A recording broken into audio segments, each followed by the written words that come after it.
I thought last night about how am I beginning myself to think about leadership and at least an aspect of it. And if I take it away from leaders, and I would say, what is the work of leadership? What is a way of thinking about it?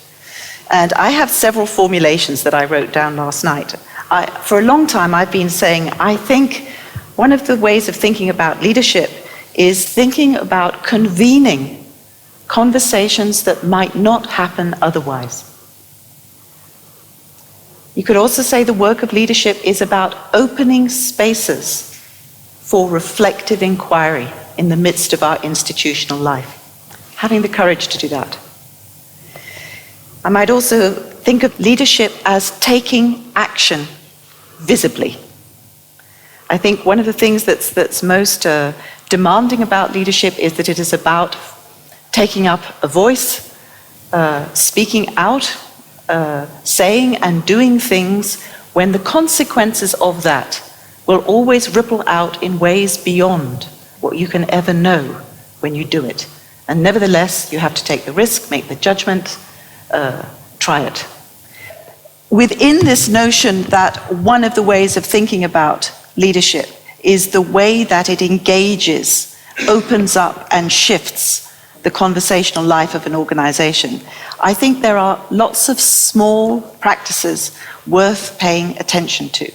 And again, last night I gave myself the task of trying to list some of the ones that I'm most aware of at the moment. So one of them, I think, is having the courage and the skill to invite and sustain fairly open-ended and free-flowing conversation that isn't always managed by a highly structured agenda. I think this is a leadership ability.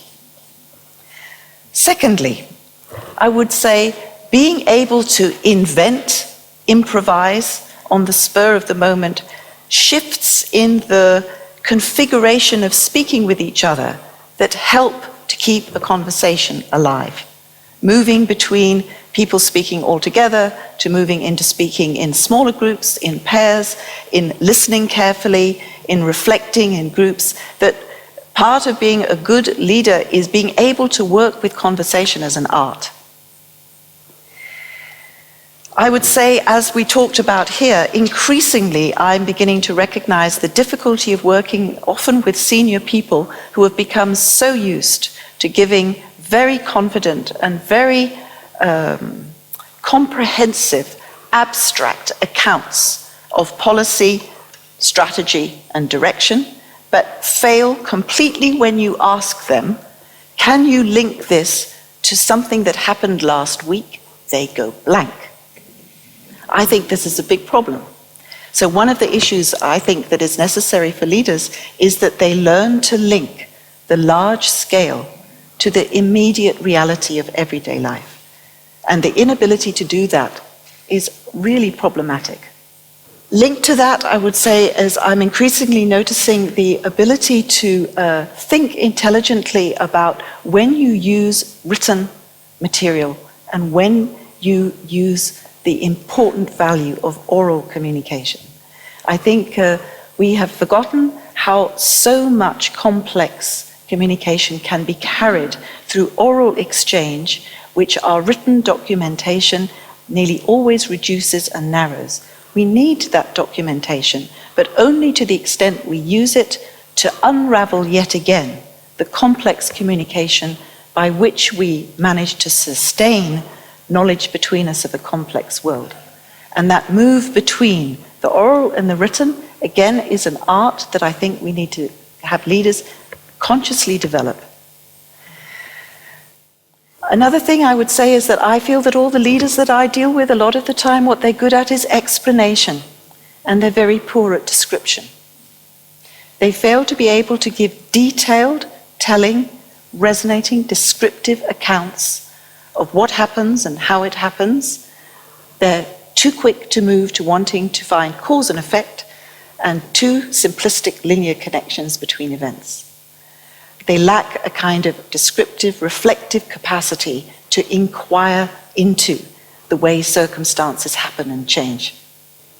Another thing that I think makes a big difference is being able to catch, I think, particularly in terms of changing cultures, Edgar Schein writes about it as critical incidents, but it's the ability as a leader to evoke and notice what I'd call vivid moments of experience that actually occur in organizational life, which acts as moments of common reference that you can point to, explore together, come to an understanding and sense-making together, which really has meaning for people in their everyday activity. Finally, another thing that I mentioned here was the ability to pay a little less attention to generating yet another action plan, and paying more attention to what are the ways forward that are opening up in front of us that we might exploratively take as next steps before we go too far to producing big action plans about what they're meant to produce.